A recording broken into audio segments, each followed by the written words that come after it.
Welcome to the College Football Bros, the podcast bummed about this week's news. And now, here are your hosts, Michael, Ryan, and Trey Newman.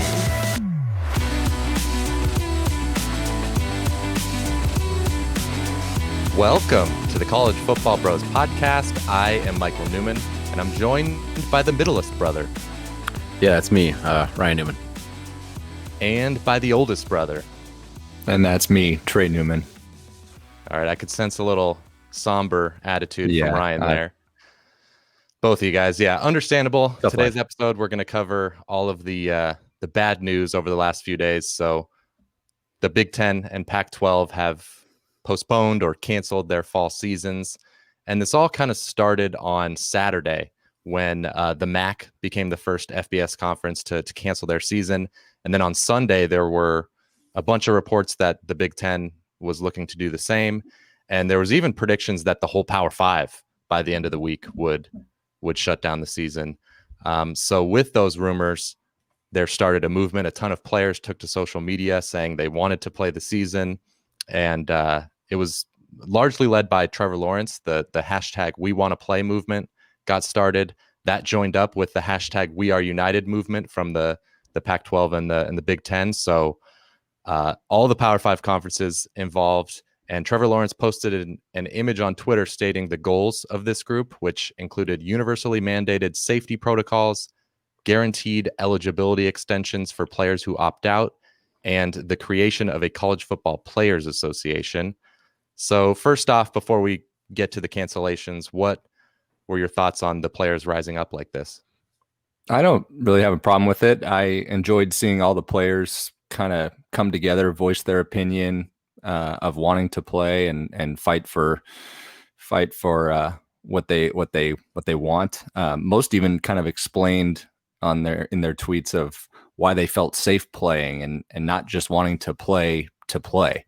And it's a perfect time for them to come up with some form of an association or group or whatever you want to call it. I mean, if anything good comes of these bad times in the college football world, at least, it might be that at least the discussion is going to be brought to the table for the players to have more of a say and maybe even a cut of the pie, if you will. I mean, we kind of talked about it a little bit last week, but they're not going to get everything they asked for, but it can't hurt to ask. And this seems like it's going to at least lead to something for the players, even if it's not much. Yeah, I think that's the thing where some people maybe that are on the other end of the spectrum than I think all three of us, where we're cool with this. Like, we think like it's great. We think the players deserve a little better treatment. But if you look at it from the other side, I think some people think like maybe it's just they're going the wrong way. They're just like, hey, these guys are amateurs. They shouldn't be asking for a share of the pie and things like that. But the things that they're asking for are pretty reasonable. Okay. Maybe, so I don't think they're going to be so far from what I've seen. It seems like it's an organized, kind of a realistic almost approach to what the players think they can get and then the way they should be treated. So I think there should be some things that come of it. And this is obviously, like Trey said, with this time right now, it's the perfect time to kind of take it to the forefront. And I think everybody will be more willing to listen to these issues right now than they probably would have been in the past. So I think they'll have a little more support.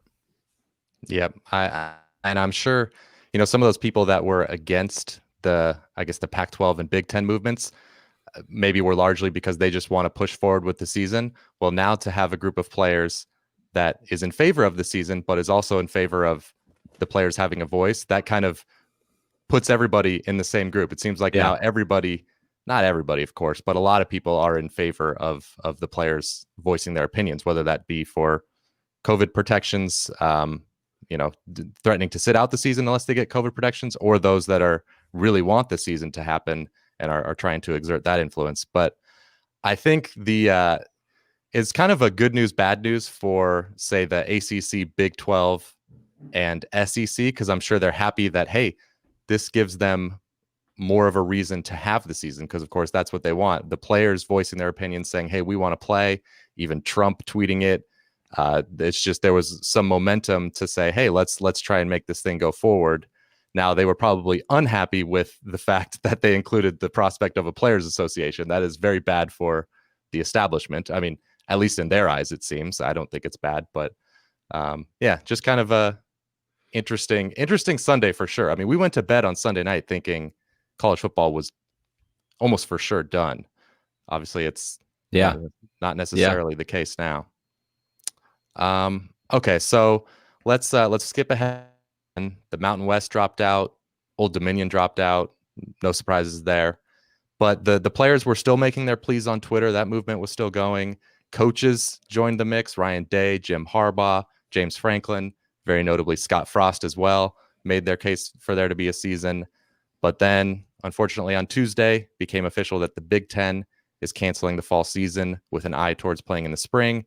Very soon after, the Pac-12 announced the same thing. Big question. What do you guys think about these decisions? I can't get angry either way. Like it wouldn't have been angry if they did decide to continue to fight and play. Maybe fight was the wrong word, but to decide to play. And I can't really get upset with them for not playing. There are so many factors to consider that it's hard to wrap your head around all of the things. Like if they play, then okay, then a lot of the schools will get a lot of the revenue, and the people that work for the stadium will get their jobs, and the restaurants around will get jobs, and it's just like, so there's a big benefit for that. Then it's like, well, then are the players more at risk, or is it going to spread the disease a little bit more, or the virus a little more? And the flip side, I mean, if they don't play, then there's some negatives too. I don't know. It's so hard that I'm fine with it. I'm fine that they made that choice. They thought that it was the best decision. They don't just come up with these decisions like that. They obviously, I mean, the last thing they wanted to do was cancel. I mean, they don't want to do that. Why would they want to do that? Nobody wants that. They just felt like they had no choice. So I can't fault them for it. I'm distraught. Losing March Madness was one thing, but now a whole fall football season, like that's just going too far. I want to punch COVID in the face, like hard. But I don't get, especially for us being a USC fan and all of us being Nebraska fans, the fact that the Big 12 or the Big 10 and Pac-12 were the first two dominoes to drop, not great. Yeah, and all the other conferences as well. Not non-Power 5, but one thing I just cannot get, there's a couple things with the Big 10. What was the deal with the hoopla around the schedule release less than a week ago? Like, what changed so quickly to have it cancel? And then they're also talking about right now, they're allowing teams to practice. So they can practice and train each week for the 20 hours. I'm sure this might change, but as of this moment, they're allowed to. So like, I don't follow the logic there where they're just not going to get COVID in practice, but then get in a game. Like, well, that's a good question. Are these practices? I'm ignorant to this. Are these practices full contact practices like they would be in the run? The only difference is they're not wearing pads. They're not wearing pads, but they're still 100 plus guys hitting each other. It's actually together, and probably wanted to wear pads. Yeah, that doesn't seem. I just don't get that. So something will probably change there, but at the moment, that's still technically allowed. In the end, I do think I understand why they canceled. I'm not blind to that, of course. It's hard for me, like you, Ryan, for me to vehemently agree or disagree with the decision. I just wish they were maybe a little more transparent on exactly why they're canceling. Like, is it liability? Is it politics? Is it image? Is it science? Like, I just wish there was a little more clarity in that regard. Yeah, and the real answer is probably a combination of all of those. Right. But yeah, I'm with you guys. It's understandable why they made this decision. Just the whole backdrop of this is that, of course, the United States right now is not in a great place when it comes to dealing with COVID. Last I checked, we were having around double the deaths per day than all of Europe combined. So it's just, unfortunately, a really bad time for us to be making this decision. There's going to be a lean towards playing it safe. And here's the quote from Kevin Warren, the commissioner for the Big Ten. So he said, quote, "As time progressed and after hours of discussion with our Big Ten Task Force for Emerging Infectious Diseases and the Big Ten Sports Medicine Committee, it became abundantly clear that there was too much uncertainty regarding potential medical risks to allow our student athletes to compete this fall," end quote. So I know that's kind of a basic statement, but it sounds like they're listening to the right people. They have their committees that they're listening to who are experts, and they weighed their input heavily. You can't fault it. I mean, you got people that are, well over 300 pounds that are probably maybe more at risk. You don't know which kids have these underlying issues that could pop up. And it's just, I mean, we've kind of seen so far with baseball. I mean, they had a pretty darn big, infection rate at the beginning. The Marlins just had it completely go throughout their whole clubhouse. So if something like that happened in the college game, it just would be a lot harder to swallow, I think, for, like a university. It's like that's supposed to be there for their kids. So, it's tough. And as far as what changed, we'll get to that in a sec. But because you said, the Big Ten just released their schedule and now all of a sudden they're canceling the season. It seems like from what I've been reading that the, I guess, growing worry over this myocarditis, the inflammation of the heart that can be very dangerous, and it's possible link. I know that's still emerging evidence. We don't have enough evidence to say that it is more heavily linked than other viruses, but there's concern that is the case. So that seemed to kind of emerge in the last week. At least they started thinking about it more. But anyway, so let's talk more specifically about the actual reasons. We brought up a couple. What do you guys think are the main reasons that the Big Ten and Pac-12 decided to postpone the season? I mean, I think it's a variety of things, of course, but I'm leaning more towards the liability and image. They know that if they want to maintain their coined phrase of student athlete or amateur athletics, they can't force these unpaid young kids to play. If a player contracts it and has serious complications from it, they don't want to be responsible, nor do they want to spread it amongst a team and be forced to cancel the season and then have kind of a tarnished image with people saying, I told you so, and what were you thinking? So and it doesn't really matter even though there is we want to play movement, like they'll come back and say, why did you let it happen? Like, you know what I mean? Like they're going to be held responsible either way, even if they are getting pressured to play, like the university leaders. If we go too much down the road or whatever, if they do play and a bunch of people get it, then everybody's going to be like, well, you shouldn't have let that happen. Like you can't just fold it and let the kids decide to make you change your mind. Like it's up to you to make the right call. So even if that was their case, I think they still have to just, make the right call in their eyes. But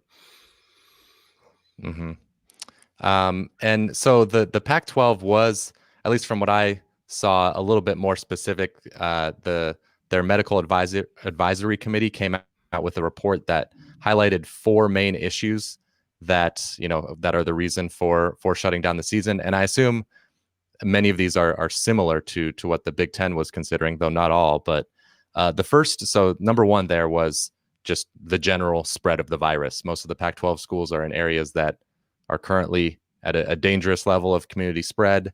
And of course, these athletes are not totally in a bubble. So that's obviously one concern, just COVID-19 in general. The second was health restrictions.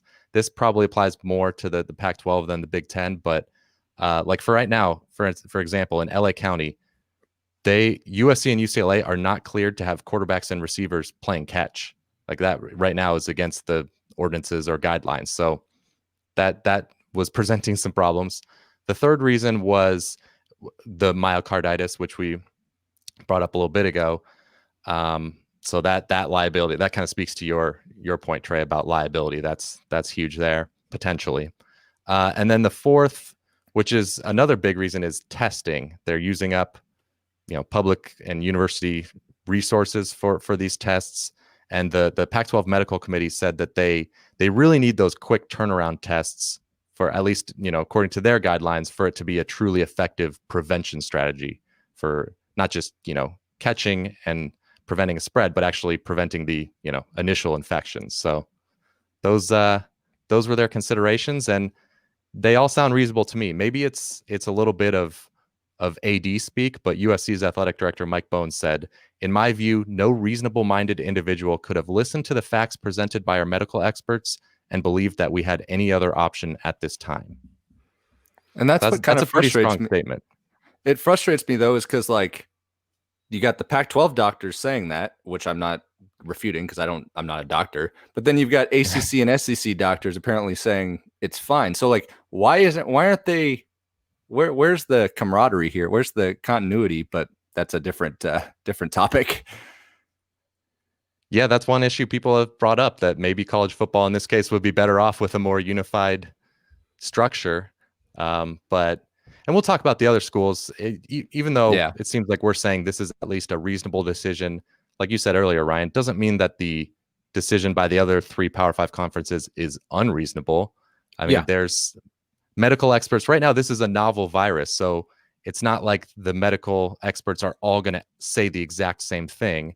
So, I think they're listening to their experts, and the Pac-12 and Big Ten. Oh yeah, I see both sides right now. Okay. Let's see. So one argument that has been very popular, especially in the last few days, is that the players would be safer playing a football season than they would if there is no season.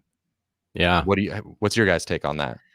I mean, when you really think about it and you really kind of break down, like, what are these actually kids really going to be doing when you compare it? Like, what are they going to be doing when they're actually, playing on a team and they have those responsibilities and they're in that structure and they're in that environment, like almost all day. I mean, they're always in that facility pretty much the vast majority of the day.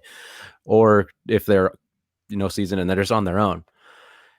I mean, I can't say one way or the other. It depends on each individual kid, how they treat it. Some kids are going to take this very, very seriously.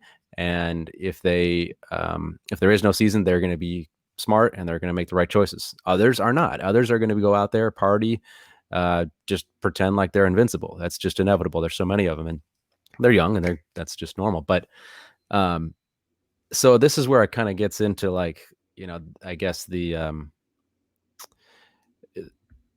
I can't decide. I can't be the one that makes this call, but I see the argument for them being safer. They're going to have better testing. They're going to be constantly tested. They're going to be monitored by the doctors at the athletic facilities that they have. They're great doctors.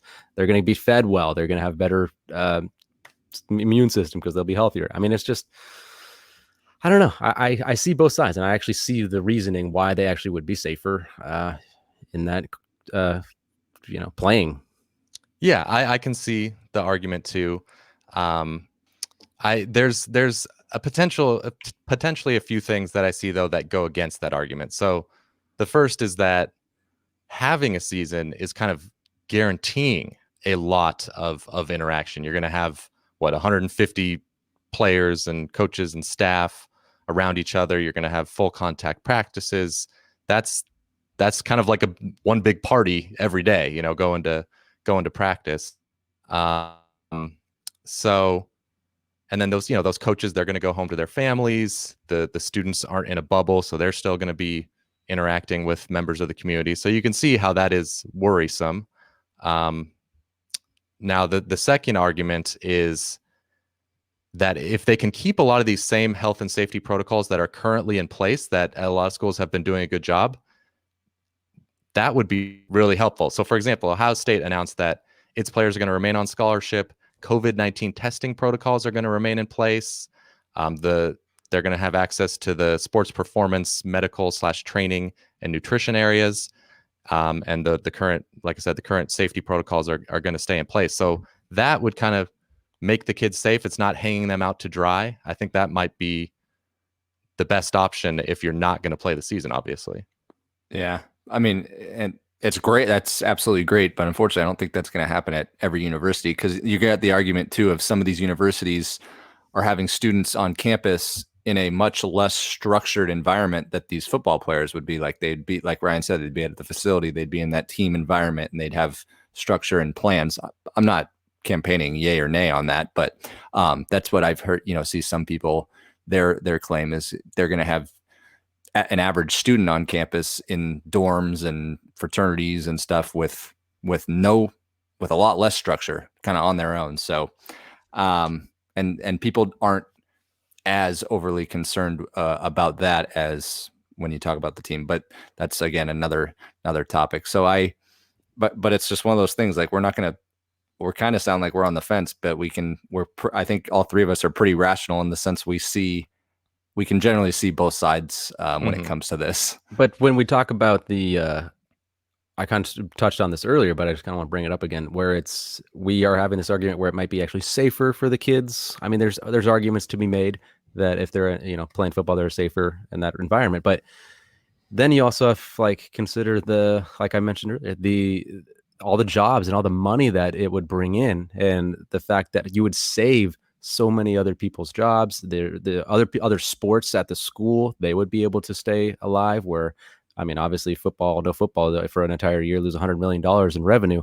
You're gonna have to cut sports. You're gonna have to cut jobs, restaurants, businesses, people in the cities of these college towns. They're gonna lose their jobs.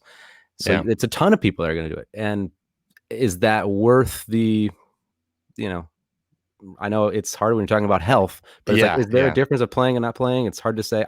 It's just another factor that I just can't weigh. I mean, that's a good point. It's another factor. Okay. So the school that has maybe been getting the most attention these last couple of days is Nebraska. They have been very vocal in terms of not wanting to play, or in terms of, wanting to play the season. Even though the Big Ten, of course, canceled it.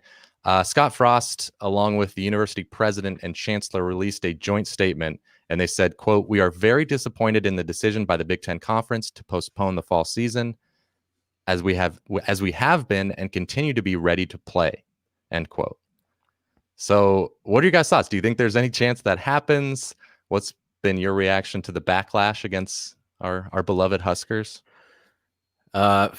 First question, do I think there's a chance that Huskers play outside of the conference? And I think it's pretty slim. I got to be honest with you. To be able to come up with a decent schedule where the Big 12 pretty much, I think they already pretty much just say that they're sticking to just Big 12. And the commissioner, Bowlesby, was like, "Nah, we haven't heard from Nebraska." So yeah, I just don't think they're going to be taking on, an extra team. And Kevin Warren, the commissioner of the Big Ten, basically said, yeah, they can play another, play this football this fall, and then they're not a member of the Big Ten anymore. He basically said that. I know he did, and that kind of leads to the next question of the backlash that Nebraska's gotten. It is crazy to me how much backlash they've got. It is so ridiculous. I mean, Desmond Howard, Pat Forty was just taking some low blows. Wilbon. I mean, but it's like, how about, this was brought up on Twitter by a bunch of people, but it's just like, how about, I mean, you're getting mad at Nebraska for wanting to play football. Like, really? But you consider what the Big Ten, what has gone on in the Big Ten in the last decade? I mean, you have Penn State with their giant. Wow. Yeah. I'm just saying, like, you're saying kick Nebraska out of the conference for wanting to play football, but you're not getting harsh on Michigan State and Larry Nassar and Ohio State. Two things that they've had go down. Urban Meyer covering up domestic abuse, and then earlier with their wrestling program, Penn State with Joe Paterno. I mean, I'm thinking Iowa with the racist coach. Like, there's a lot more reasons to get mad at a program than for Nebraska to play football. I mean, no, that's true. I mean, those are all. This is not a dictatorship. Nebraska has the right to voice their, displeasure. They don't just have to go along with the line here. I mean, it's just, I mean, those things you listed are obviously all much worse. Yes. So, yeah. So, first of all, I don't think there's a chance they'll play. But the backlash for Nebraska, and I'm not just saying this because it's our team. I'm kind of trying to look at this as if it was any other team. This kind of really triggered me. Like, the power of media has been on display here, where they were basically making it fit a narrative that wasn't entirely factual. Nebraska's statements never actually said anything about joining another conference. And then the next day, the media didn't Scott Frost in that first thing before they even canceled the season, he says, We'll play elsewhere, something like that. I mean, he didn't say, but he also said in those words. So hear me out. He says, okay, the next. So they say that all of a sudden the narrative is that Nebraska wants to leave, join another conference, when that was never actually stated. The next day, the media is saying that Nebraska wants to join the Big 12. That was never said. it was convenient since Nebraska came from the Big 12 and they haven't had success in the Big 10. Frost's exact quote on Monday was that we are a proud member of the Big 10 and obviously want to play a Big 10 schedule. On Monday, Frost was praised throughout the country for his thoughts, and nearly identical statements were made by Ryan Day, Jim Harbaugh, James Franklin. Then the next day, Tuesday, they cancel, and Nebraska's kind of the one that's targeted. I understand they were more vocal with the statement that they made, but it was in line with what some of the other conference members were saying. And Nebraska never said they were going to leave. They just said they'd entertain playing in other teams. Yeah. Ryan Day. I don't think people really thought that they were going to just straight up leave the conference. I'm not sure anyone reported that. I know, but you see a lot of these articles from Wolken and them saying, "Oh, go to the Big 12." But like, no one's saying that. But then you get Ryan Day today actually said he backed up Nebraska and said, "We're still exploring options. Some of the things Nebraska asked about are some of the things we continue to ask about." So it's just amazing how it's fit into this solely Nebraska. But let me ask you this. If you're any school in the Big 10 or Pac-12, and on the same day that your conference cancels, other conferences are saying they're still committed, like, how would you feel? Like, how is your it's such a it's hard. My point is, I'm on a soapbox here, but don't be mad at a school like Nebraska or any other for wanting to play. Be more mad at the conferences and the NCAA that can't act in unison. Like, that's kind of going to be my slogan if I run for we could governor of college football, the whole country as a whole there. Well, so okay, how about I take a little bit of the other side here? I'm not saying I'm super mad at Nebraska as much as some people have been, but there's politics, of course, within these conferences, and the Big Ten is kind of trying to present a united front. So I can understand when the other university presidents, yes, sure, the coaches can say what they want, but the other university presidents are presenting that united front. I mean, the comments from, even if they express disappointment, it's not nearly as much as Nebraska did. So when they've got that united front, the majority of the schools in the conference voted for this, and they're under the leadership of the commissioner that they all empowered as to lead the conference. So they made this decision, and it's like, all right, that's it. We're moving forward with it. And then Nebraska is clearly taking the most antagonistic approach to that. Like, they had a statement, not just the Scott Frost saying stuff, but a statement from the president and the chancellor basically saying, I mean, they didn't say it in these words, but this is BS and we want to keep playing.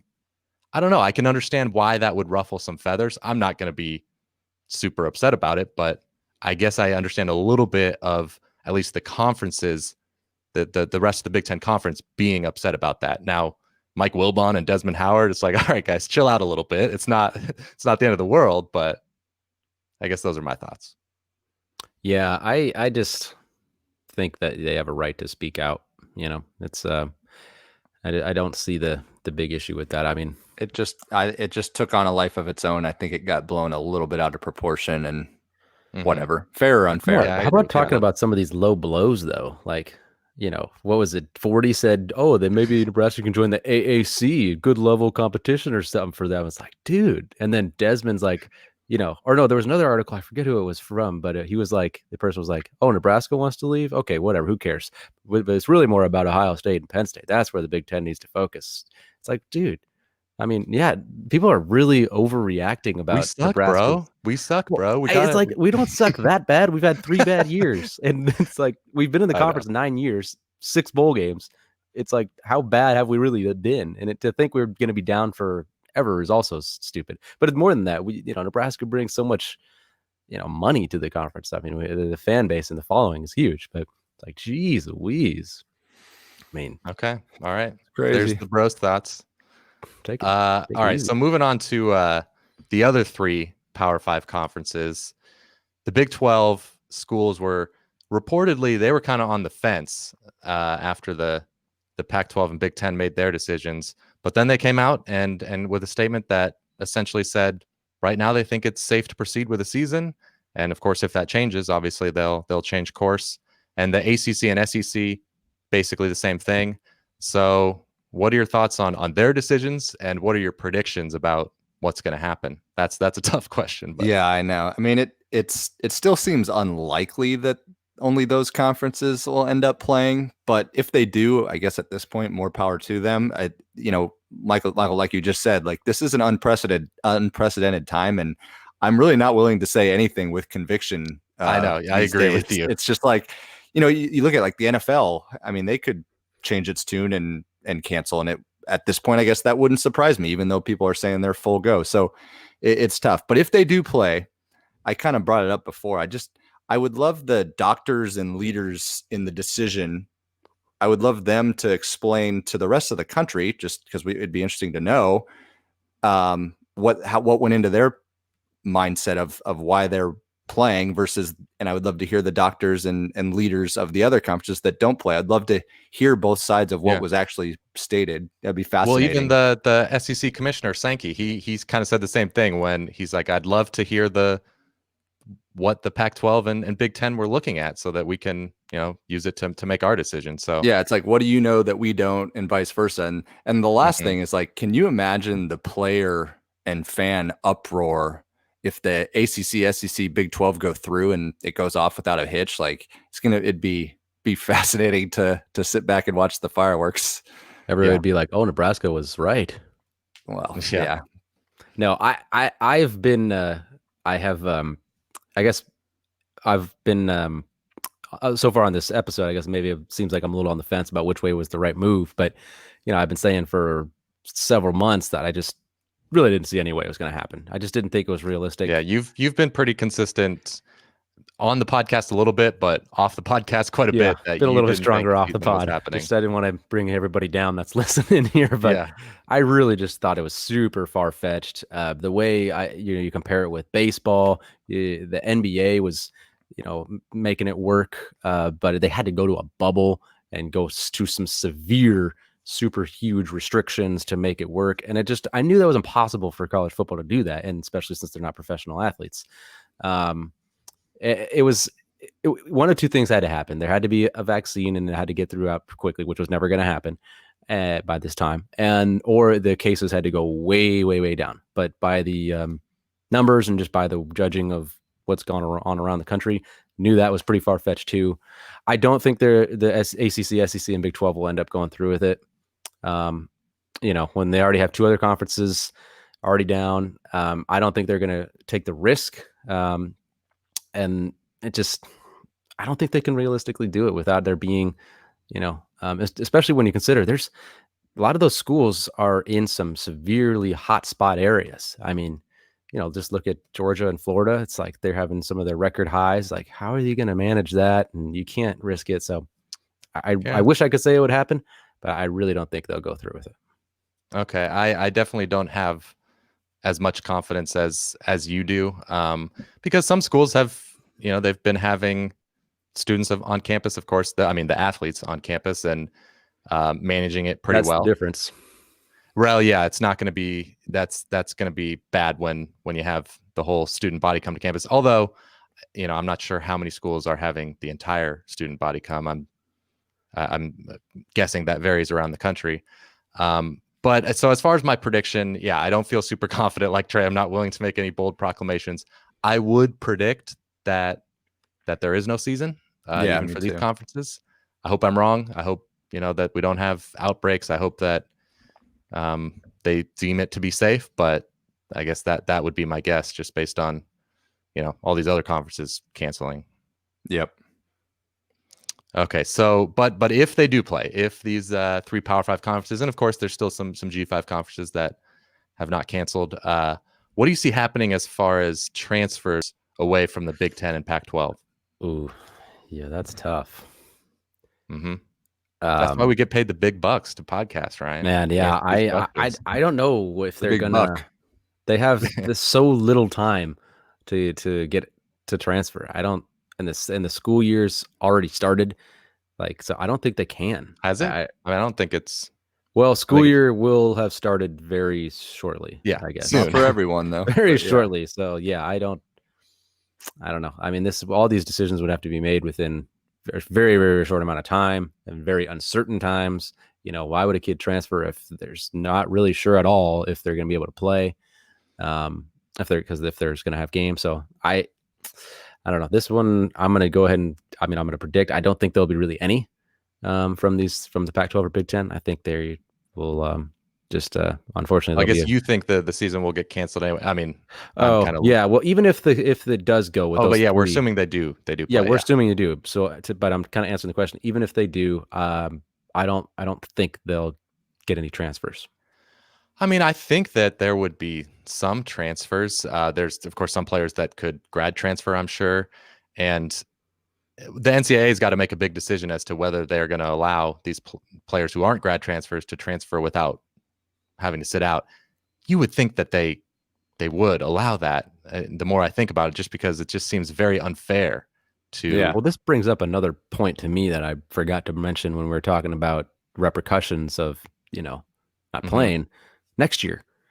How are you going to have to give every senior another year of eligibility? Well, I guess you have to give everybody another year of eligibility, right? I mean, even if you're a sophomore, that's unfair to a sophomore if you take away a year for them. Yeah, the NCAA just announced like an hour before we got on here that they're going to grant eligibility extensions for student athletes who opt out of the season and an extra season for those who participate in 50% or less of a full season. So yeah, that brings up issues, like you said, with scholarship limits. If you're going to have like 110 scholarship people or so, like you can't do that, especially when you lose $100 million from not playing the previous year. Well, and there's a limit of 85. So are they? They'd increase that limit. Assuming the NCAA would increase that for a little while, I guess, because you'd have an extended period there. But the big schools, I guess, could probably do that. But most of these small schools can't get away with that. Yeah, that is a whole issue that I have no idea how you solve that. But NCAA's got to make some decisions, and so let's say they do allow players to transfer without penalty. I think you would see some transfers. Now, I don't know if it would gut the rosters like some people have worried or speculated about, because there's only so many scholarships up for grabs in those 3 Power 5 conferences, and I guess the G5 conferences. Yeah, I assume most of them are close to full. Now, I'm sure they can make some room if some really good players want to transfer, or maybe guys would be willing to walk on, but I don't think that's going to be hundreds of players. I agree. I mean, like you said, the NCAA would have to act quickly for this upcoming season if there were. So there might be a couple, but I kind of view this more as, say they do play, and I look at kind of this upcoming off season and next year, like there might be players in the Big Ten and Pac-12 that say, well, these conferences and their schools backed them up and allowed them to play and kind of fought for them. I might want to go play over there and play with, in their conference, because they're backing their players, whereas our conference didn't let us do that. So they might be there again. I don't think it's going to be a substantial amount, but it might be a couple players that have that mindset where they're like, hey, screw these guys. They didn't let me play. Those guys did. I'm going to go over there. So that might be a case for some players, but it's not going to be this mass exodus, I don't think. Well, that's a possibility. And then conversely, if the season doesn't go well, or if, they have to quit 2 weeks in, or they have, outbreaks, then it could go the opposite way, where the Big Ten and Pac-12 are saying, hey, we put the players' health and safety first. Yep. And, I think that's just a narrative right there. But I think hopefully they all have the best interests of the athletes at heart. I know that's hoping for a lot, given all the money that's involved in the history of the NCAA, but what can I say? All right. Well, let's talk about the tentative plan of the Big Ten and Pac-12 to play in the spring. So this is our last topic for the episode. I've seen a lot of people say there's no way. I know Urban Meyer basically said there's no way you can put that toll on the Urban Meyer's interview where he had the dude in the background. Yeah. Urban Meyer had an interview on ESPN where there was a shirtless guy in the reflection behind him. I don't know what was going on there. Yeah, where was he? I don't know, but he was maybe they're at a pool or something. I have no idea.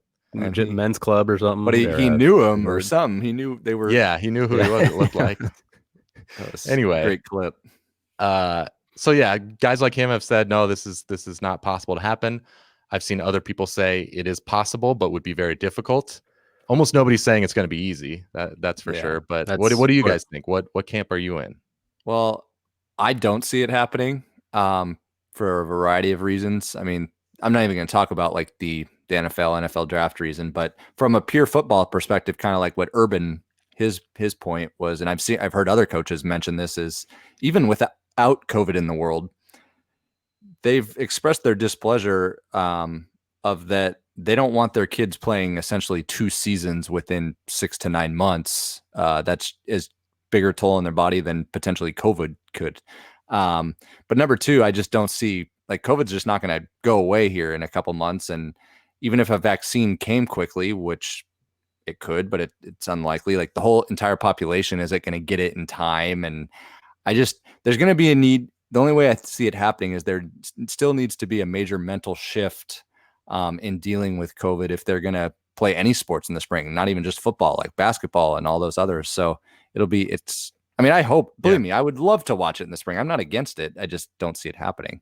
Yeah. And there needs to be a shift in just the cases and the death numbers. Like right now, we're not really in a position to just say, hey, let's throw caution to the wind and just that's what Trey was saying. Do everything. We're with the country and how we look at the virus, and just not enough people are taking it seriously enough to prevent the spread. But sorry to cut you off there, Mike. No, that's okay. I was probably going to say something really important, but I forget. But the group that I'm in is more that it's possible, but it's probably very difficult. So I think the number one factor going against it is the virus. Like you said, it's not going away. It is a factor that a lot of players would sit out with, of course, the NFL draft coming up right there. I think you would see definitely a ton of, I don't know if it'd be 200 or 300 or what the number would be. I think that's a factor. I don't think that alone, though, would preclude the possibility. I'd be shocked. A handful maybe on each team. Yeah. Top teams. Right. And then obviously weather is a factor. That's kind of an obvious one. You're playing in winter, but I think you get through that. That huge thing also is, in addition to COVID, is the playing 2 seasons in 1 calendar year. Hopefully you could mitigate that a little bit. Maybe you just have a 6-game season. You start it as early as you can in the year. You, of course, no longer have spring practice. Maybe you have to move the fall season back a few weeks. In my head, I don't know. In my head, that doesn't sound impossible or crazy. It seems like creative ideas are what they're going to try to play a 12-game season, obviously. Yeah, that's the thing where I think it would be possible maybe if you start it in like February and you end it in April. Hopefully earlier. Or even January, yeah. Ryan Davis, that's where we're talking like January. The vaccine might not be distributed enough. By February, maybe it could be. Who knows? Maybe. But, we're all speaking hypotheticals here, guys. No, Ryan, maybe. You can't say that for sure. It's like, okay, I know.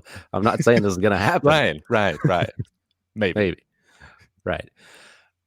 February or something, whatever. So let's say you play, 8 games, whatever, and so you could do, and you'd finish in April. February, March, and April, three whole months. You got there's 12 weekends within that, maybe 13 weekends within that time frame. So you got opportunities to play. Then you're done in April. So you got April? You got May, June, July, August. Let's say you pushed back until like early November. So you got almost 6 months. That's pretty far back. Well, I mean, I think you could get away with it. I think that's would take more. I don't know. I don't think a lot of people would join that, but yeah, it's something. Would you rather have zero? I mean, I don't know. Again, it's so hard, but would you rather have nothing than in the spring? And everyone wants it to happen if it can happen safely, but some people just think it can't for a variety of reasons. Yeah. One thing we didn't talk about was if these 3 Power 5 conferences go forward, what's going to happen with the playoff? I guess the plan would just be it'll just be amongst those 3 Power 5 conference as well, unless the G5 team wants to get pretty in much there as well. Everybody would be in a bowl game. Well, yeah, bowl games. Oof. That won't really. Yeah. Who knows? Yeah. But anyway, okay. Anything else we forgot to talk about? I mean, I'm sure we could go on for a long time here, but we've gone on for about 45 minutes. I think that's good. Yeah, it's gonna be interesting to watch the next dominoes to fall, good or bad here. This is obviously very fluid and it's gonna keep changing. Yeah, our podcast will be completely pointless tomorrow when so many news comes out. It's like, oh, these guys are way in the past. It's possible. Yeah. One thing I don't worry about, I think, is we can come up with content, even if there ends up not being a season in the fall. We'll be here every week with the new episode. So we could talk about clothing, be like, look at this newest fashion. I don't think we need to go that far, but that is a nice zebra stripe. It's on the show every night. So Wow. Is that yours or no? Oh, you think I would be caught dead in that? Wow. Anyway, so that's a reminder. If you want to watch us on YouTube and see exactly what we're talking about. Oh yeah. We'll have a Ryan's fashion segment apparently I could just try on everything in this closet. Ooh, I like that. All right. Mm-hmm. Well, God, we better hope there's a football season. Anyway, thanks for listening to this not as happy episode of the College Football Bros podcast. Be sure you're subscribed both on YouTube and in your podcast app, and we will talk to you next week. You've been listening to the College Football Bros. If you have any questions for the next podcast, email them to collegefootballbros@gmail.com. To keep up with the brothers on social media, like them on Facebook at College Football Bros, follow them on Instagram at College Football Bros, and for their commentary on Saturdays, follow them on Twitter at CFB Bros. Thanks for listening.